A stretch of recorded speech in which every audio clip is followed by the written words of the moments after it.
Alors, avant de vous dévoiler le parcours de l'édition 2020 que tout le monde attend, je vais vous annoncer les équipes que nous avons décidé de retenir pour cette édition 2020 du Tour du Rwanda.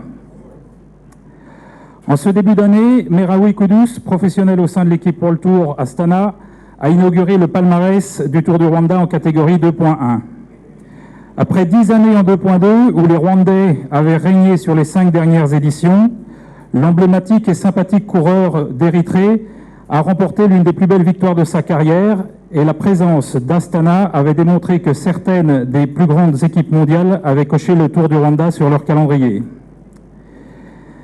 La nouvelle réforme du cyclisme mondial de l'UCI, un calendrier surchargé pour les équipes qui leur impose des restrictions budgétaires, et la nouveauté du Tour du Rwanda au sein du calendrier mondial nous imposent d'être prudents au moment d'inviter et de sélectionner les équipes.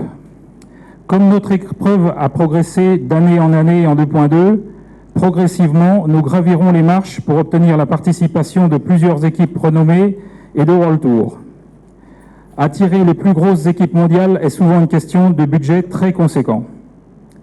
Malgré ceci, nous avons pu réunir un plateau de qualité pour cette édition 2020 qui s'annonce passionnante.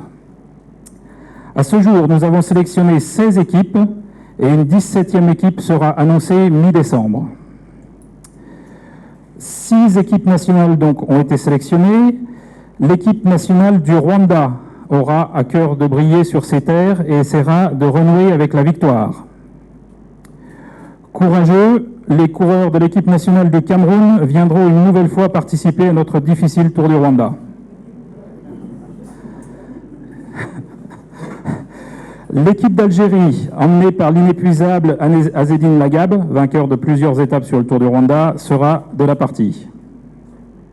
Tout comme l'équipe d'Éthiopie, qui fera son retour au Rwanda après un an d'absence. La toujours très forte équipe d'Érythrée sera présente pour continuer à montrer toute l'étendue de ses talents. À noter que 4 des 5 coureurs de l'équipe nationale d'Érythrée qui ont participé au Tour du Rwanda en 2009 ont depuis rejoint une équipe professionnelle. Enfin, la dernière équipe nationale sera la très forte équipe nationale de Belgique, qui sera principalement composée de coureurs U23, donc de moins de 23 ans. 5 équipes UCI continentales participeront au Tour du Rwanda 2020. Comme l'an passé, Bénédiction Ignitié Team, c'est le nouveau nom pour l'année prochaine, assurera la présence d'une 2e équipe rwandaise. Vainqueur dimanche du Tour du Sénégal, Didier Mounianeza tentera de faire aussi bien sur des routes qu'il connaît bien. Baïsi Kazal, équipe venue d'Angola, est une équipe en pleine progression qui a récemment terminé aux 2 premières places du Tour du Faso et qui sera présente pour la 3e fois sur les routes du Tour du Rwanda. Les Sud-Africains de ProTouch viendront à Kigali dans le but de remporter une étape. L'équipe allemande Biked, composée de coureurs allemands, kenyans et du champion d'Afrique en titre Mekseb Debesay, reviendra au Rwanda après 2 années d'absence. Enfin, la 6e équipe UCI continentale nous viendra des pays de l'Europe de l'Est. L'équipe World Tour Astana, ne pouvant venir sur les routes du Tour du Rwanda en 2020, elle a délégué l'équipe continentale Vino Astana Motors, son équipe de jeunes, pour faire découvrir à ces jeunes coureurs kazakhs la difficulté des étapes rwandaises. S'agissant des équipes UCI Pro Team, c'est l'ancien nom des UCI Continental Pro, nous en avons sélectionné 4. Même si Joseph Alléluia ne sera plus dans cette équipe en 2020, l'équipe Nippo Delco Marseille a souhaité inscrire le Tour du Rwanda à son programme pour essayer de faire aussi bien que cette année où elle a remporté 2 étapes. Fidèle au Tour du Rwanda, l'équipe américaine Team Novo Nordisk viendra aussi à Kigali avec l'objectif qu'un de ses coureurs, qui ont tous la particularité d'être diabétiques, remporte une étape. Pour la première fois, une équipe professionnelle italienne participera à notre épreuve.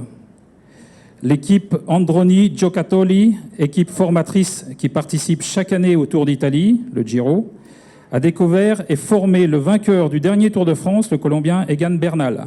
Il y a 2 ans, Bernal courait dans cette équipe. Et une équipe à surveiller qui compte aussi dans son effectif le Suisse Simon Pelot, vainqueur d'étape et maillot jaune du Tour à Rubavu en 2017. Grand supporter du Tour du Rwanda, Jean-René Bernaudot, le manager de l'équipe française Total Direct Energy, a confirmé dès le mois de juillet la présence de son équipe sur les routes rwandaises en 2020. Cette équipe, qui a remporté le classement mondial 2019 des équipes continentales pro, s'est assurée par la même occasion une participation à toutes les grandes classiques mondiales, mais surtout au Tour d'Italie, donc le Giro, au Tour d'Espagne, la Vuelta, et au Tour de France. Une équipe World Team, anciennement l'appellation des équipes World Tour, participera donc en 2020 au Tour du Rwanda.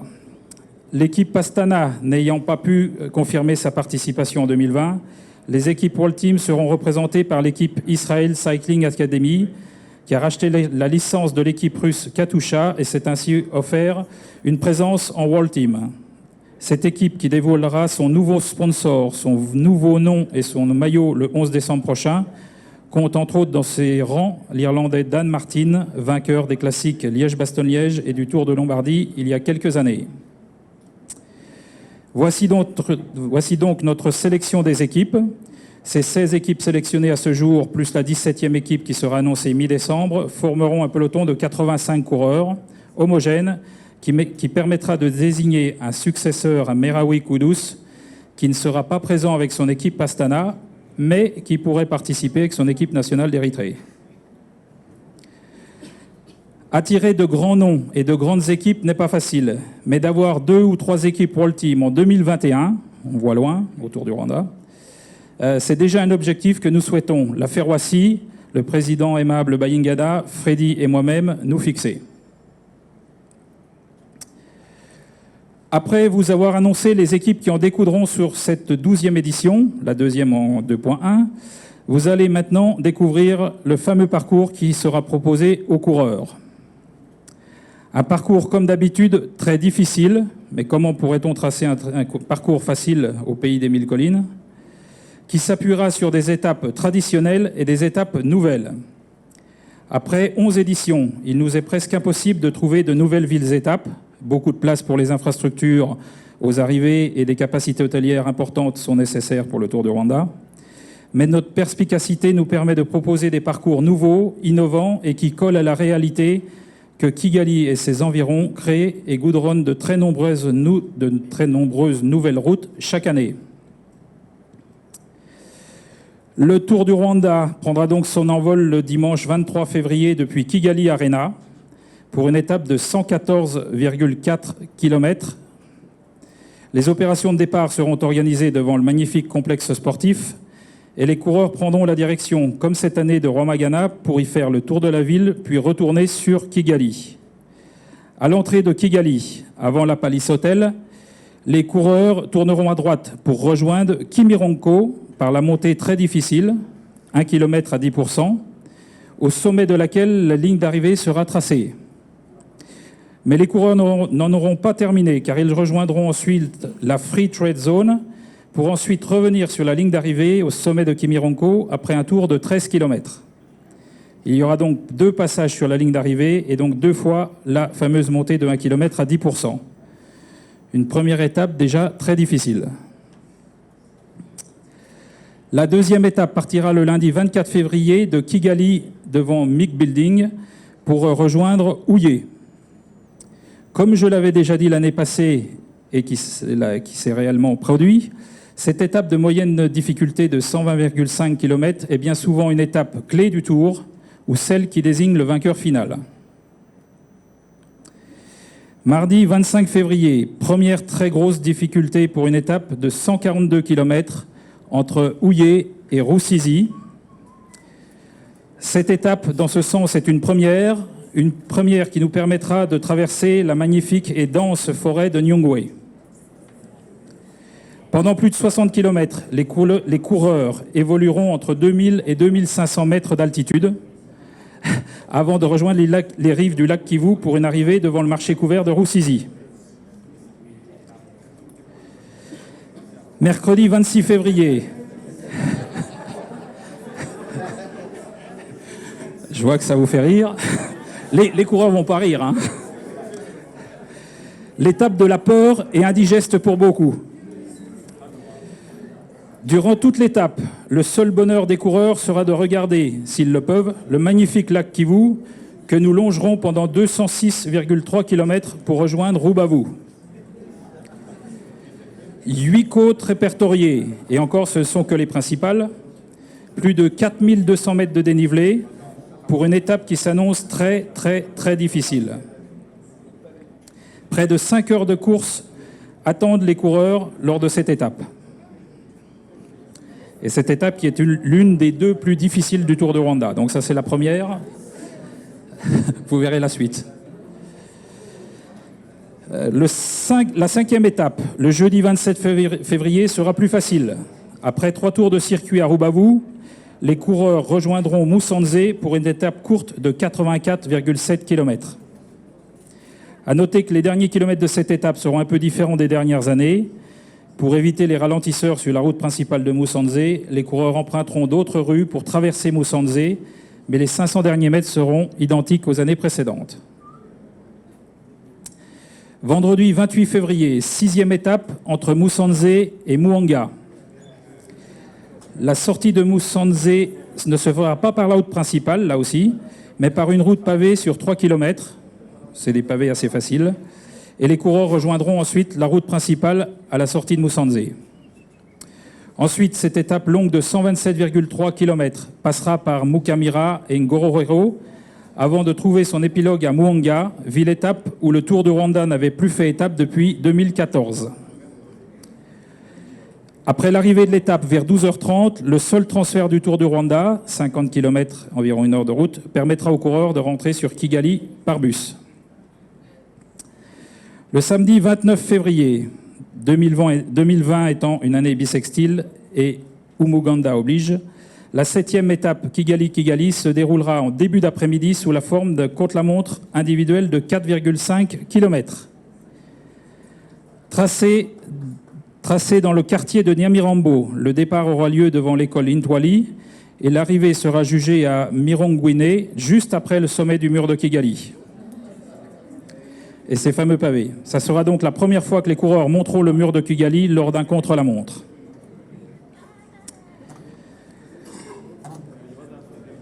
La dernière étape, le dimanche 1er mars, se déroulera en forme d'apothéose.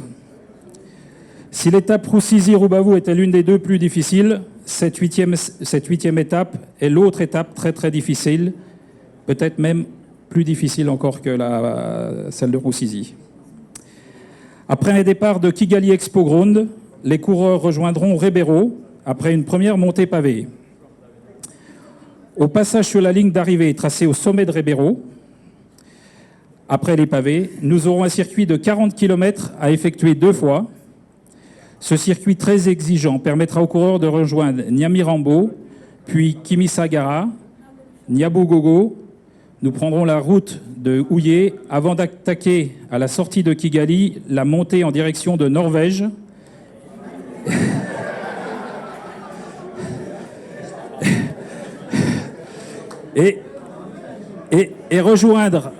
et rejoindre avec la nouvelle route le mont Kigali. Cette montée de 6 km très difficile, avec le premier kilomètre à 10% de moyenne. Le premier kilomètre à 10% de moyenne et les 800 derniers mètres, tous entre 12 et 19%. Cette nouvelle difficulté, classée hors catégorie pour le classement de la montagne, sera à coup sûr le point clé de cette dernière étape. Ensuite, les coureurs redescendront vers le stade régional avant de rejoindre le pied du mur de Kigali. Après avoir escaladé le mur de Kigali, ils rejoindront le centre-ville, Carrefour Yamaha, Kinamba, la route des poids lourds, rond-point Kanogo, le cercle sportif, Gikondo, puis à nouveau la montée pavée pour arriver au sommet de Rebero. Arrivés là, les coureurs n'en auront pas terminé puisqu'il faudra faire un 2e tour, le même. C'est donc un des circuits les plus difficiles que nous ayons tracés à Kigali. Au terme des 89,3 km, des 7 côtes répertoriées, donc 3 fois la montée pavée de Rebero, 2 fois le mur de Kigali et 2 fois le mont Kigali, le vainqueur sera forcément un excellent grimpeur, tout comme le coureur qui remportera cette édition 2020 du Tour du Rwanda. et succédera à l'Érythréen Meraoui Kudus. Le Tour du Pays des Mille Collines est réputé comme la course la plus difficile sur le continent africain, la preuve en est, et permet toujours de désigner un grand champion comme lauréat. Voilà, vive le Tour du Rwanda 2020.